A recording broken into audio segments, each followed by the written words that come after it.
हरिः ॐ वक्रतुण्ड महाकाय सूर्यकोटि समप्रभ निर्विघ्नं कुरु मे देव सर्वकार्येषु सर्वदा।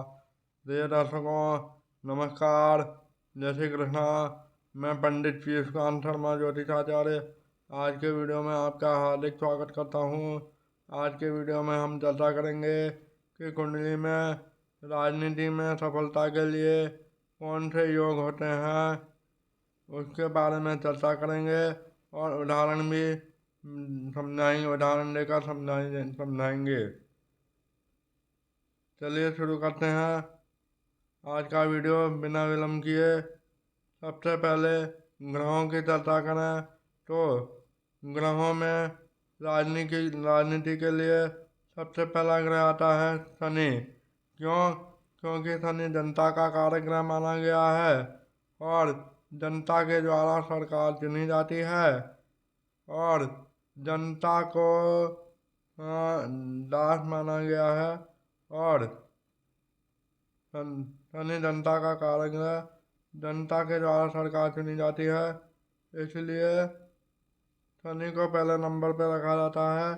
क्योंकि जिसका शनि अगर मजबूत नहीं होगा तो जनता उसको नहीं चुनेगी तो फिर वो राजनीति में कैसे जाएगा। इसलिए सबसे महत्वपूर्ण ग्रह है शनि। उसके बाद आता है सूर्य।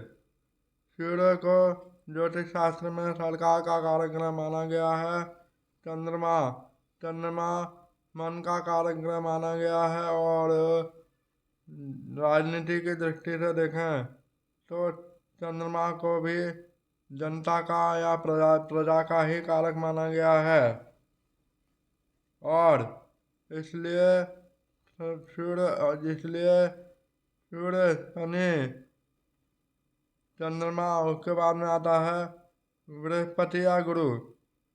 ये वैसे ज्योतिष शास्त्र में ज्ञान का कारक ग्रह माना गया है और ज्ञान का आशय यहाँ पर यह है कि सरकार जो कहती है या जो आदेश देती है या उस राजनेता की वाणी जैसी होती है उसको जनता कितना मानती है, उसको कितना फॉलो करती है। हाँ, वो जो है गुरु के द्वारा देखा जाता है। जैसे कोई राजनेता है वो भाषण देता है और जनता उसको फॉलो करती है तो उसमें बृहस्पति का योगदान होता है। इसलिए बृहस्पति का भी मजबूत होना जरूरी है अच्छे नेतृत्व के लिए। उसके अलावा राहु भी आकस्मिक परिवर्तन और उपलब्धि का ग्रह माना गया है। यानी सरकार के द्वारा जो देश का जो विकास किया जाता है, विकास क्रम है, विकास कार्य किया जाता है, वह राहु का ही प्रभाव है। इसलिए सरकार में यानी राजनीति में जाने के लिए राहु का भी मजबूत होना अत्यंत आवश्यक है। तो महत्वपूर्ण ग्रह हुए, सबसे पहले आता है शनि, उसके बाद आता है चंद्रमा, उसके बाद आता है बृहस्पति या गुरु और अंत में राहु। ये ग्रह राजनीति में सफलता के लिए महत्वपूर्ण माने गए हैं। अब महत्वपूर्ण भावों की बात करें तो लग्न है, क्योंकि लग्न हमारा व्यक्तित्व है, हमारा स्वभाव है। किसी भी राजनेता का जितना अच्छा व्यक्तित्व होगा वह राजनीति में उतना ही सफल होता है। इसलिए लग्न और का महत्वपूर्ण योगदान है। द्वितीय भाव और द्वितीय भाव, क्योंकि हम जानते हैं ज्योतिष शास्त्र में वाणी का भाव माना गया है तो व्यक्ति के या उस राजनेता की जितने कुशल वाणी होगी या जितने प्रभावशाली वाणी होगी वह उतना ही सफल राजनेता बनता है, राजनीति में सफल होता है। तृतीय भाव पराक्रम का होता है और आत्मविश्वास का होता है। वो अपने कार्य को कितने आत्मविश्वास के साथ देश की प्रगति के लिए कर सकता है, वह सब तृतीय भाव से देखा जाता है। छठा भाव और उसका स्वामी। छठा भाव प्रतिस्पर्धा का कहलाता है। राजनीति की दृष्टि से देखें तो दो पार्टी होती हैं, एक पक्ष में और एक विपक्ष में। तो दोनों में से जो हार जीत वाली जो प्रक्रिया है, एक पार्टी जीतती है, एक पार्टी हारती है, जैसे कांग्रेस और भाजपा। तो इन दोनों में से जो हार जीत का जो क्षमता है वो छठे पर निर्भर करता है। छठे छठे भाव और छठे से देखा जाता है वो विरोधी पार्टी पर विजय जो है छठे भाव से देखी जाती है और उसके स्वामी से देखी जाती है। और नवम भाव और नौ में जो है नेतृत्व क्षमता को दर्शाता है। पंचम भाव और पंचमें ये सरकार की दृष्टि से, राजनीति की दृष्टि से मंत्रालय को दर्शाता है, क्योंकि मंत्रिमंडल सरकार से संबंधित होता है। सप्तम भाव और सप्तमें पार्टनर को दर्शाता है, जैसे सामान्य व्यक्ति के लिए लाइफ पार्टनर होता है, जीवन साथी होता है। इसी तरह सरकार के लिए या सरकारी आदमी या नेता के लिए जो पार्टनर होता है वो जनता, उसका आकलन जनता का व्यवहार या जनता से संबंध कितने अच्छे होते हैं किसी राजनेता से, या वह राजनेता जनता का कितना हित चाहता है या कितने भलाई के लिए कार्य करता है, वो सब सप्तम भाव और सप्तमें से देखा जाता है राजनीति की दृष्टि से। और दसम भाव और दसवें जो कि इनका कार्य क्षेत्र है, उसका विचार दसम भाव और दसवें से किया जाता है। एकादश भाव और एकादश की बात करें तो ये दोनों, इन दोनों से संसद का विचार किया जाता है, लाभ का विचार किया जाता है। चतुर्थ भाव और चतुर्थ भाव जो है जनता का भाव कहलाता है। जनता का सहयोग कितना मिलता है उस सरकार को, इसका विचार किया जाता है। और चतुर्थ भाव के स्वामी से भी इसी का विचार किया जाता है। और इसके अलावा राजयोग, किसी भी प्रकार के राजयोग, नीच भंग राजयोग, केंद्र त्रिकोण राजयोग, किसी भी प्रकार का राजयोग हो, उस राजयोग की भी महत्वपूर्ण भूमिका होती है राजनीति में सफल होने के लिए। इन सभी ग्रहों और भावों की दृष्टि या राशि परिवर्तन का आपस में संबंध हो और ये सभी शुभ स्थिति में हो, यानी उच्च के हों, स्वग्रही हों या मित्र ग्रही हों, तो राजनीति में सफलता के योग बनते हैं। आइए अब हम इस बात को एक उदाहरण कुंडली से समझने का प्रयास करते हैं। यहाँ मैंने उदाहरण के लिए भारतीय प्रधानमंत्री श्री नरेंद्र मोदी जी की कुंडली ली है। श्री नरेंद्र दामोदर दास मोदी जी की कुंडली यहाँ पर प्रस्तुत की गई है। सबसे पहले इनके लग्न पर बात कर लें तो इनका जन्म वृश्चिक लग्न में हुआ है। वृश्चिक का अर्थ होता है बिच्छू। ये वृश्चिक राशि जो है, वृश्चिक लग्न जो है स्थिर लग्न है। तो ऐसे व्यक्ति बहुत सोच समझ कर निर्णय लेने वाले होते हैं और अपने निर्णय पर अडिग रहते हैं और इनका निर्णय बहुत सही होता है। ये वृश्चिक लग्न के लक्षण हैं। अब इनकी कुंडली में देखिए, नरेंद्र मोदी जी की कुंडली में देखिए वृश्चिक लग्न है। वृश्चिक लग्न में मंगल स्व राशि में है, मंगल अपनी ही राशि में है। और तो एक प्लस पॉइंट ये हो गया, हालांकि इसके साथ चंद्रमा है, वो नीच का है और वो 0 डिग्री का है, 0 डिग्री का है और नीच का है। और नीच का होने से यहाँ पर नीच भंग राजयोग बना, तो एक राजयोग ये बन गया राजनीति में सफल होने के लिए। और उसके अलावा उसके बाद में बात करते हैं लग्न। लग्न लग्न यहाँ पर मंगल स्वर्ण राशि का है, तो ये प्लस पॉइंट हो गया। उसके बाद में द्वितीय भाव, द्वितीय की बात करें तो द्वितीय भाव यहाँ पर 9 नंबर की गिनती लिखी हुई है। नौवीं राशि होती है धनु। धनु का स्वामी होता है बृहस्पति या गुरु, और गुरु इनके कुंडली में छठे भाव में वक्री होकर के बैठा है। वक्री होने का मतलब है कि ये एक घर पीछे के भी परिणाम देगा, क्योंकि ये जो चौथा भाव है उसमें केवल शनि पर है, बाकी के अंश भोग चुका है पंचम भाव में। तो गुरु वक्री होने के कारण इनको सकारात्मक परिणाम देगा। तो ये भी चतुर्थ, ये जो है पंचमें से का वो हो गया संबंध। यहाँ पे लिखा है ना पंचमें, पंचमें क्या है गुरु वक्री है, तो ये यहाँ पर भी प्लस पॉइंट हो गया। ये भी इनको राजनीति में सफलता दिलाता है। चतुर्थ भाव अब है चतुर्थ भाव का स्वामी लिखा हुआ है द्वितीय, द्वितीय, तृतीय। तृतीय की बात करें तो तृतीय यहाँ पर तो तृतीय यहाँ पर शनि। शनि को देखें, शनि की स्थिति को देखें तो शनि की स्थिति को देखें तो यहाँ पर शनि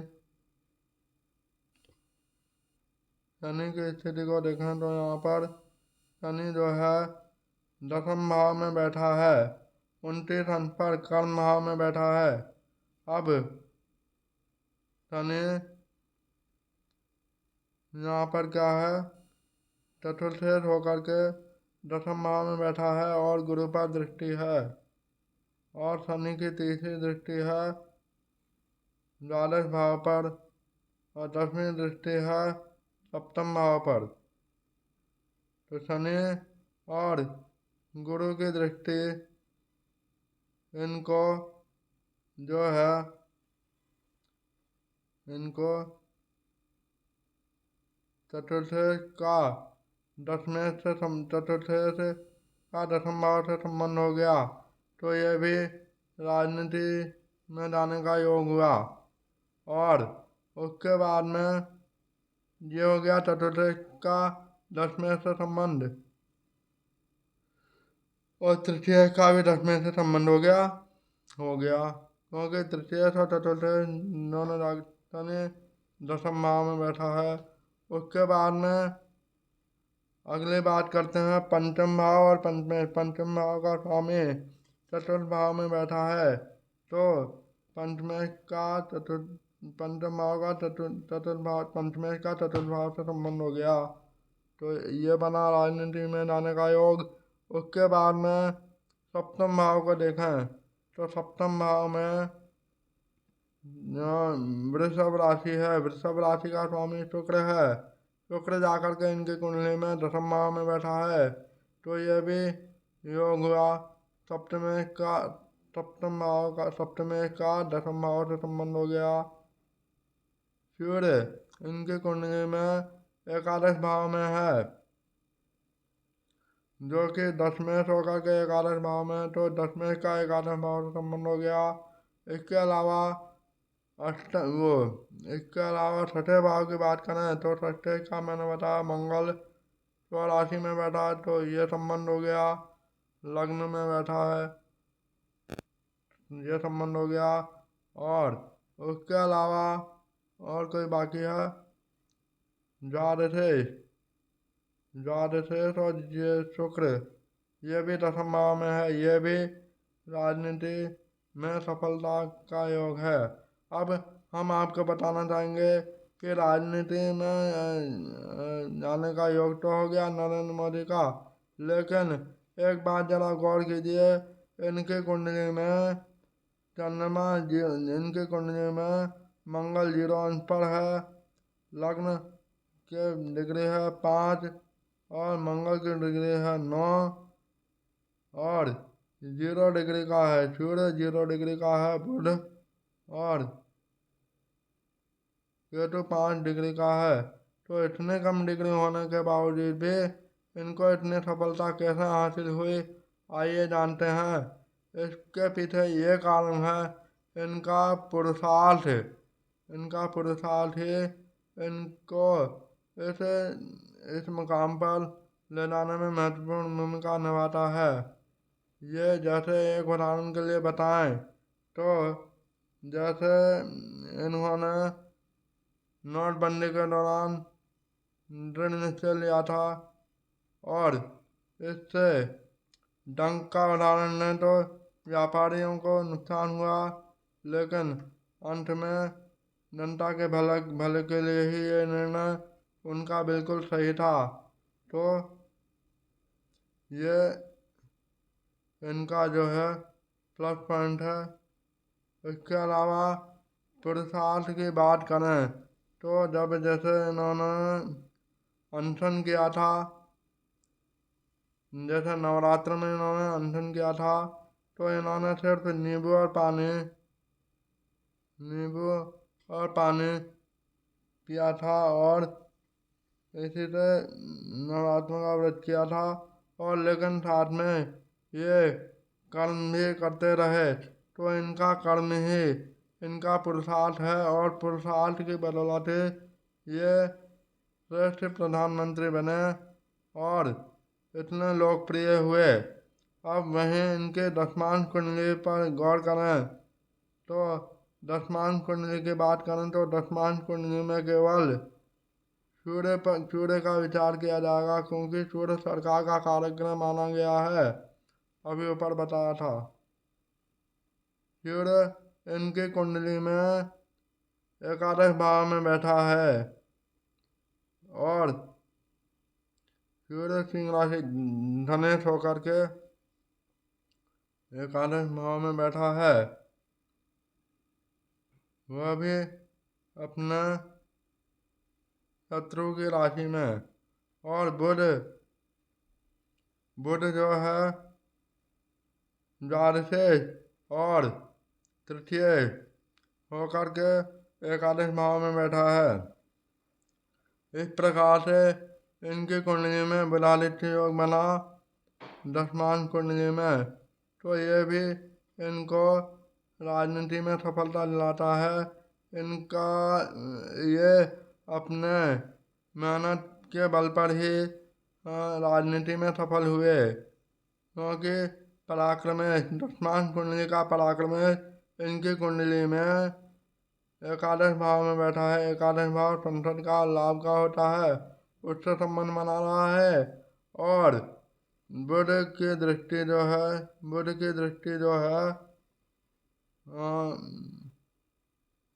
की दृष्टि इनकी कुंडली में दशमान कुंडली में 1 2 3 4 5 6 7 बुध की दृष्टि जो है पंचम भाव पर पड़ रही है, जो कि मंत्रालय का भाव कहलाता है। तो इस प्रकार से सूर्य बुध इन दोनों का संबंध दशमान कुंडली में पंचम भाव से हुआ और इसी कारण यह सफल प्रधानमंत्री बने और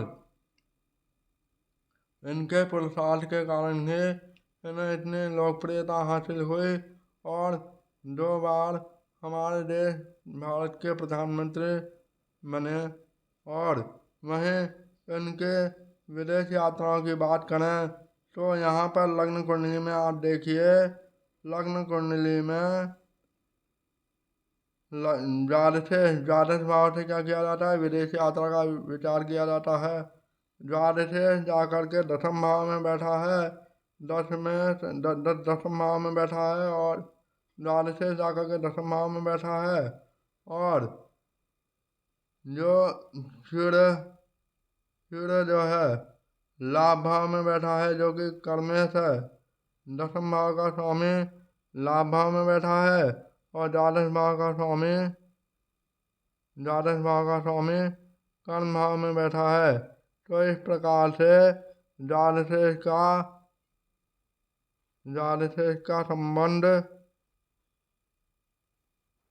तृतीय भाव, चतुर्थ भाव और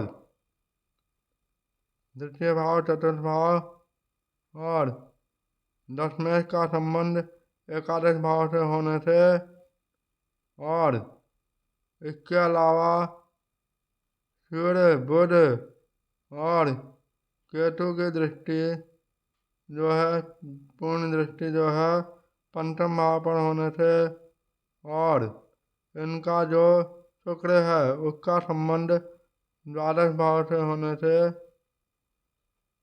शुक्र दसम भाव में होकर के द्वादशे होकर के दसम भाव में होने से इन्होंने राजनीति के सिलसिले में कई देशों की यात्राएं की, क्योंकि द्वादशे का दसम भाव से संबंध है। तो इस प्रकार से कहा जा सकता है कि मोदी जी जो है बहुत सफल प्रधानमंत्री रहे हैं। ये योग इनके कुंडली में जो बने हैं वो सफलता दिलाते हैं। इनकी चर्चा हमने आज के वीडियो में की है। आशा करता हूँ आपको ये जानकारी अच्छी लगी होगी। अच्छी लगे तो लाइक करें, चैनल को सब्सक्राइब करें और ज़्यादा से ज़्यादा लोगों से शेयर करें। मिलते हैं अगले वीडियो में किसी नई जानकारी के साथ। तब तक के लिए नमस्कार, जय श्री कृष्णा।